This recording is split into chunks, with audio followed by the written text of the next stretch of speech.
Welcome to the Chairman's Perspective Podcast. Chairman.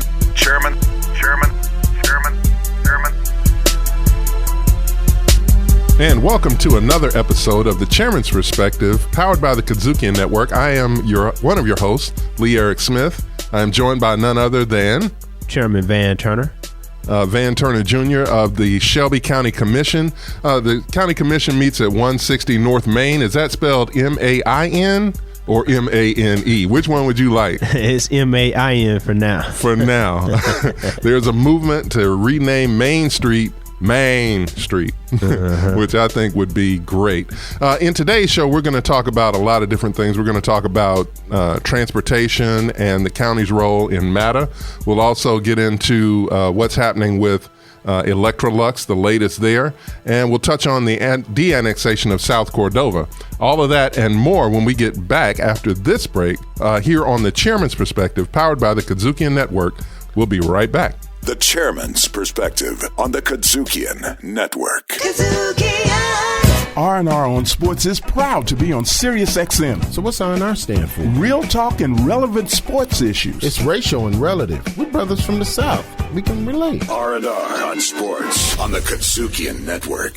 Hi, this is Lee Eric Smith here with the Chairman of the Shelby County Commission, Van Turner, and you're listening to the Chairman's Perspective, powered by the KUDZUKIAN Network. And welcome back to the Chairman's Perspective. I am one of your hosts, Lee Eric Smith. I'm joined by none other than the Chairman of the Shelby County Commission. His name is Van Turner Jr. Welcome back to the show, of course. Thank you. And in our last show, we talked a lot about a lot of the initiatives that Shelby County Mayor Lee Harris has in mind. A lot of them designed, hopefully, to jumpstart employment, jumpstart the economy, and all of those types of things. But there's one we didn't get to as much that I want to dive into now, and that has to do with transportation. As a reporter covering around people around this town and, of course, the joblessness situation, one of the main concerns that I hear people talking about is I would love to get more work, but I got to wake up at 4 o'clock in the morning so I can catch the 4 buses that I need to get across town and be to work by 7. And if I miss that 4 o'clock, then it's over for me. And so a lot has come up about what the city should be doing relative to public transportation versus what the county should be doing. I wanted to get your perspective on that, Chairman.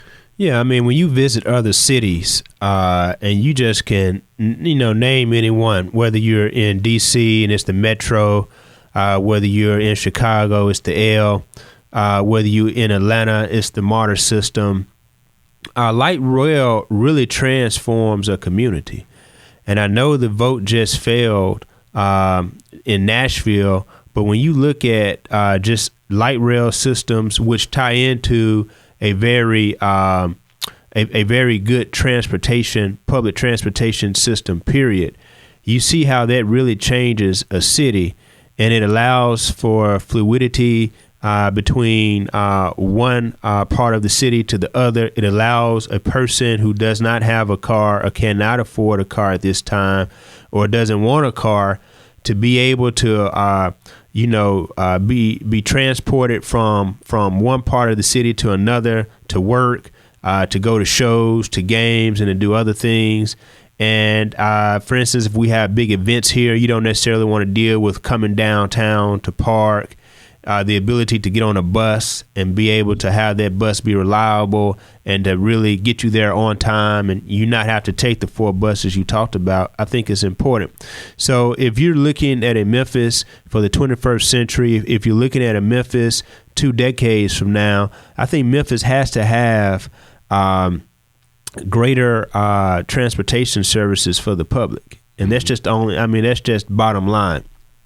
Part of the issue with Memphis and Shelby County is that our footprint is too large to begin with. That's one of the things that's an issue. Yeah, I was going to say, because a lot of the cities that you named, D.C., New York, they're obviously larger cities, but they built more vertically, so you have greater population density in a smaller area. But here in Memphis, we're really, really spread out. And to me, that seems like it would make light rail challenging? Yeah. Certainly so. But I think when we get to MATA and transportation via buses, that's doable. And that's something that we need to focus on. I think that's what Mayor Harris is focusing on right now. Of course, with anything, it costs money. And so MATA has presented a proposal to Shelby County for Shelby County to become involved in mass public transit. And that's something that the mayor supports, and he will probably put it in his budget to present to the county commission. And we would either have to vote it up or vote it down. I am supportive of more monies from the county going into public transportation, because public transportation is a county-wide issue. The bus runs outside of the city. It runs into the unincorporated area of the county. It runs as far out into some of our suburban cities as well. And so we have to do a better job in making our public transportation viable, more reliable, and more accessible to the citizens here in the county. So if the mayor presents that in his budget, I will be a vote in favor of funding for MATA and allowing our transit system to enjoy a robust source of funding to allow it to be more accessible to our citizens. I think that also means we get a seat on the board, and I would be interested in the Shelby County Commission being able to name a board member to MATA for the amount of money that we would perhaps put into that system. And you're listening to The Chairman's Perspective, powered by the KUDZUKIAN Networks. I kind of wanted to come back to some of the other things, because when we talk about public transit, some of the dynamics of that have changed. You know, when we talk about public transit 10 years ago, there was no Uber, there was no Lyft. You didn't see these scooters, you know, that people are using to get around, which, you know, are part of the transportation puzzle. But I don't know exactly how that might affect, you know, the larger scale things we're talking about, of getting from one point of the county to another one.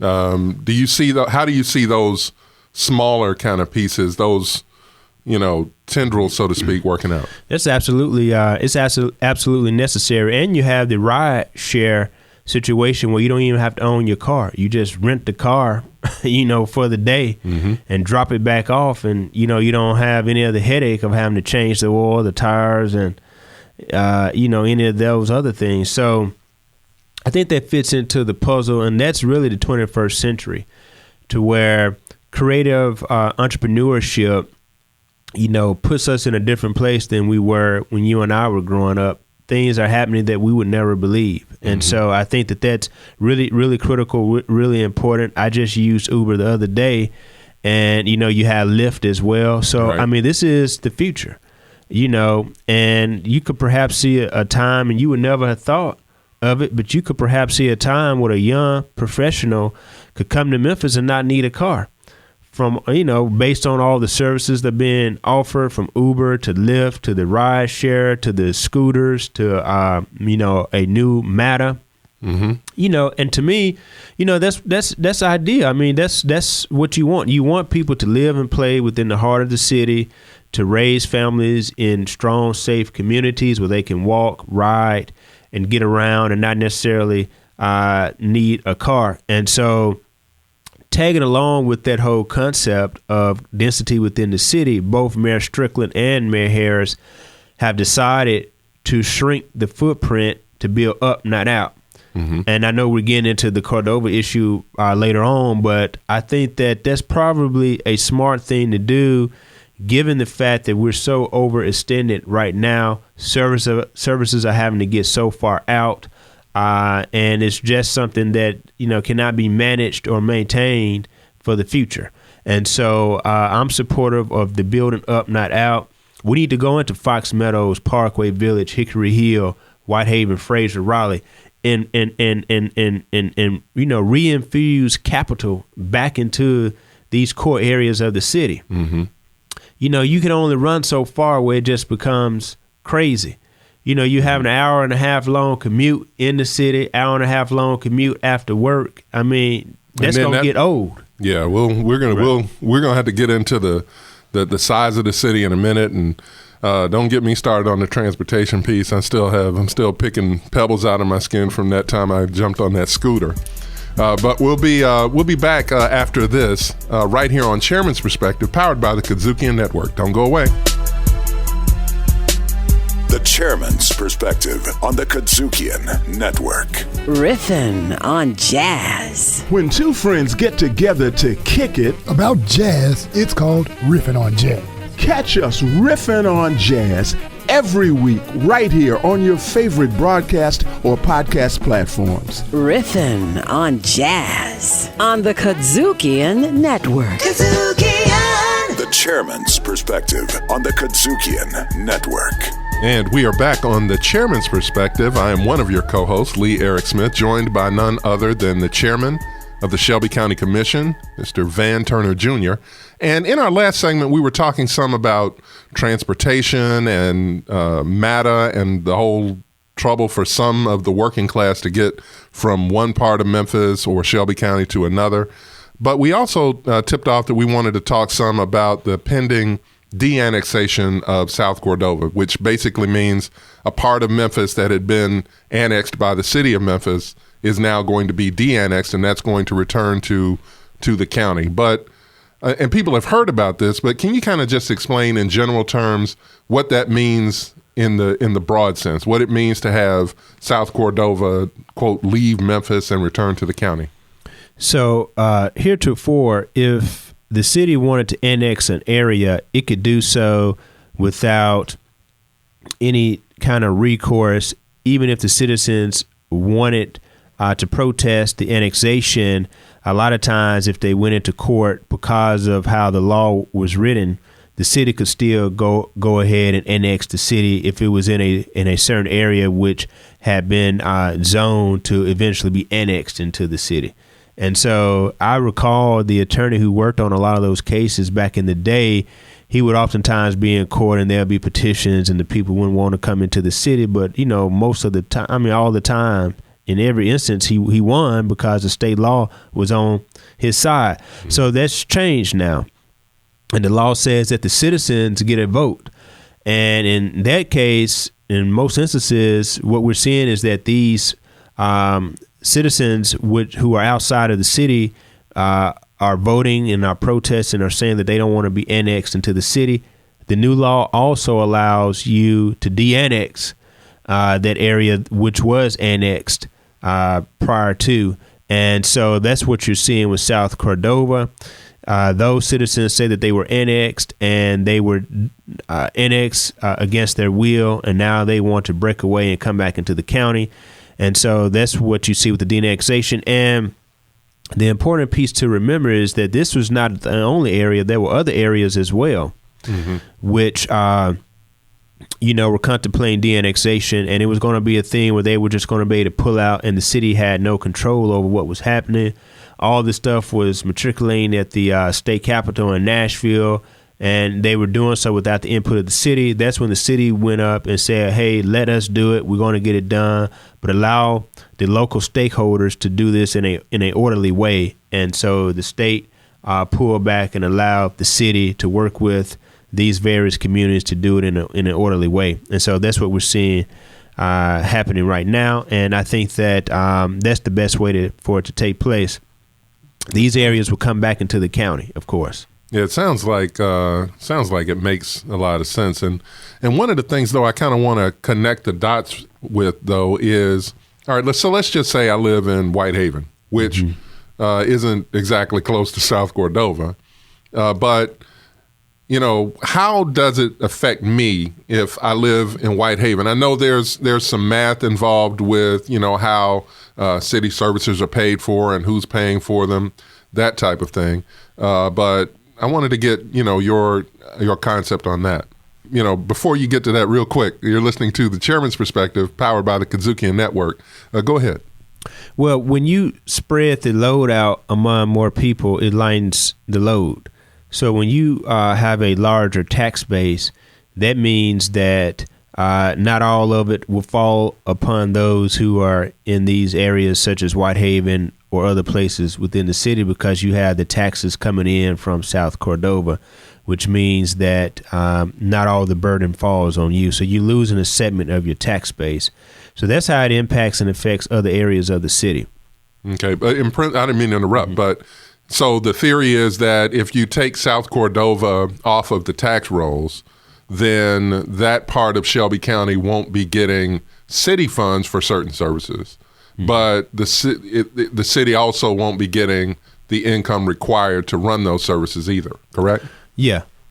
And so essentially you lose money. In other words, if you're the city of Memphis, you're losing money. You're losing a tax base. Okay. And so eventually, and that money, basically, and that's why those citizens wanted it to happen, because they will lose, they will not have to pay one segment of taxes. They'll only have to pay county taxes at that point. So it's a tax benefit if you live in South Cordova, but it's not a benefit if you are a Memphian, because you lose that infusion of money coming in to help out with everything. And so when that area goes onto the county rolls, we, the county commission, County Mayor Lee Harris, have to now take over providing those services for that unincorporated area of the county, which means law enforcement, which means fire protection, and that means a lot of other things. And so whereas the city loses the tax benefit, but it certainly does not have the obligation of providing those services, we have the obligation now, and we pick up that obligation to provide those services. Is it less expensive for the county to provide those services, the same level of services, than it would be for the city? Yeah, well, I mean, we don't do certain things infrastructure-wise that the city does. For instance, in the unincorporated areas of the county, there are no street lights. And so there may be street lights there already, I'm not sure. But if there are no street lights now in South Cordova, there definitely won't be any street lights when they come into the county, because we're not going to do it. They hire their own trash pickup. We're not going to do it. Okay. And so if you're in the unincorporated county, you hire a private company to come pick up your trash. You're not fussing at the city for your trash pickup. ASME has nothing to do with what you're doing as far as trash pickup. You're fussing at that private company. So we don't take on that burden. And so really what we're taking on the burden of would be law enforcement and fire. Those would be the most, those would be, I think, the biggest big ticket needs. Items. Right. And so, but trash pickup and other things, we wouldn't do that. They would have to do that from a private standpoint. Now, what I've read about the de-annexation, and one reason why the city might want to do that is, you take a short-term hit relatively speaking to the tax base, but in the long term, the city in principle saves by not having to offer those services to those particular residents. Absolutely. And that's at least how it was sold, I think, to the general public. Yeah, absolutely. And you got to think the county is out there anyway.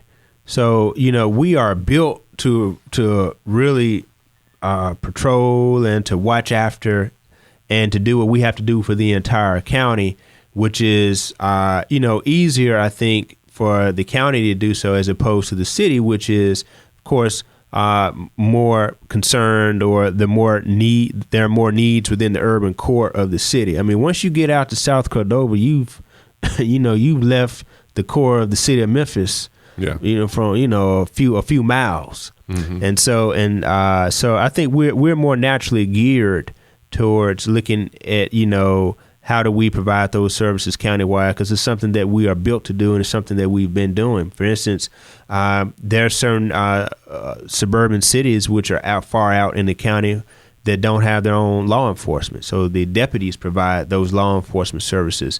So it wouldn't be anything, because we're already that far out and beyond South Cordova providing fire and law enforcement. So it's nothing for us to come further in. Right. To do that for South Cordova. The county is built for that. We are already out there doing those kinds of things. So it may not be as far a reach for the county as it was for the city.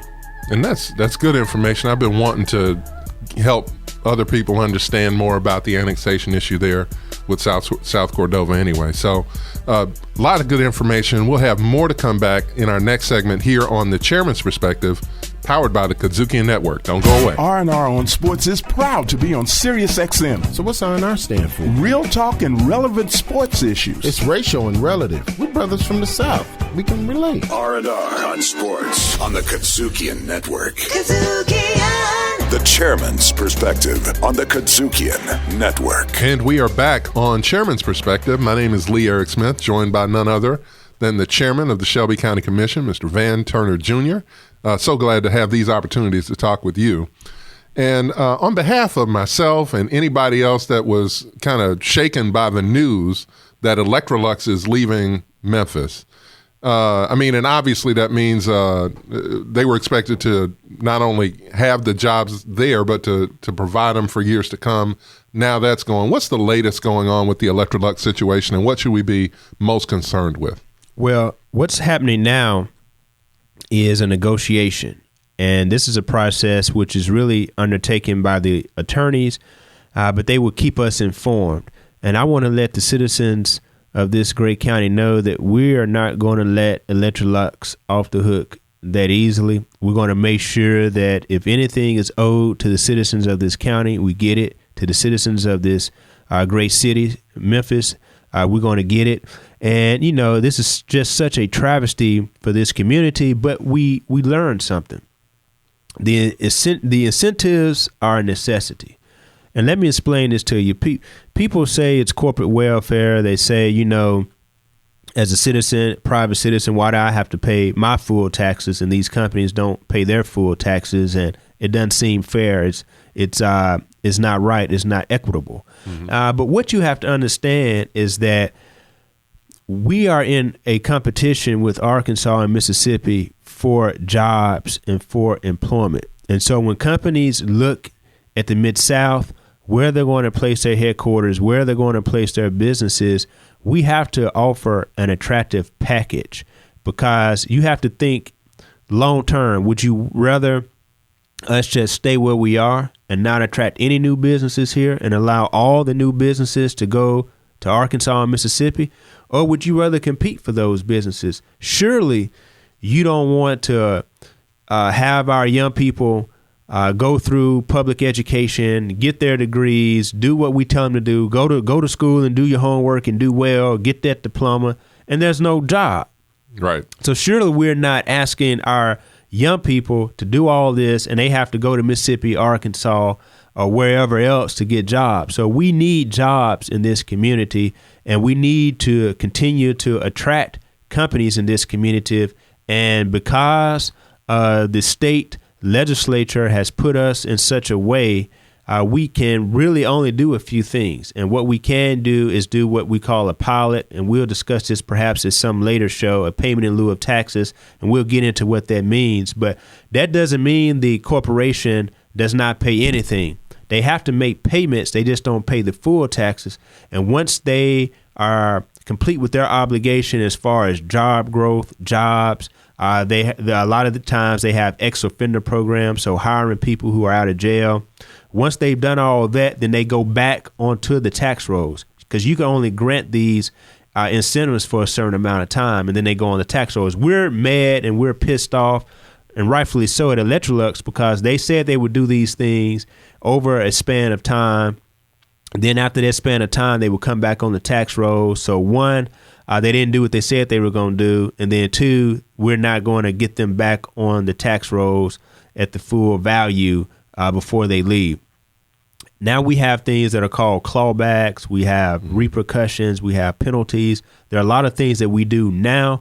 But back when Electrolux had come into the city, we didn't have any of those things in place. And this is what they're taking advantage of. Now, Electrolux cannot do what it's doing without significant and severe penalties. Right. But there's still some avenues that we are pursuing and negotiating to make sure that we are made as whole as we can possibly be made. And so I'm letting the citizens know that we're fighting for that, and we are promoting, and what we have now are things in place to make sure that an Electrolux situation will never, ever happen again in this city or county. But we have to be very mature, and we have to look at this in a very deliberative way, and we have to understand that we need these incentives to compete against Mississippi and Arkansas as far as bringing these jobs in this community. This is Chairman's Perspective, powered by the KUDZUKIAN Network. And I kind of want to add a little bit of perspective to that for people who are wondering, like, why are we competing with Arkansas and Mississippi? And the thing that comes to mind is really all you have to do is look at a map. We're at a particular part in the United States where these three states come together.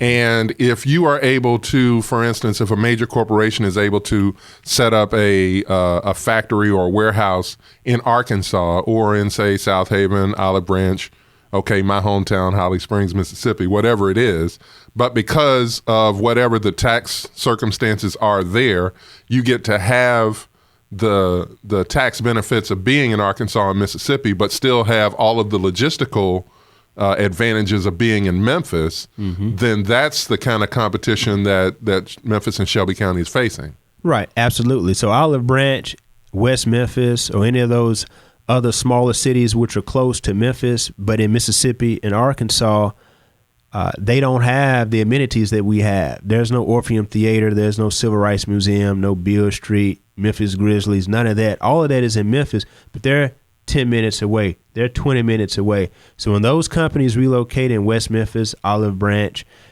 in these areas which have close proximity to Memphis, they're still able to play and enjoy all the amenities of Memphis, yet those jobs and that money is going into those other two states. And that's a travesty, right? That's a travesty. We want these companies to come to be in Memphis so that you can live and work within and play within the city of Memphis. So that's why it's important to do it. And we'll talk about this later on, but that's why I supported sports betting and sports gambling, because it's happening in West Memphis and it's happening down in Tunica.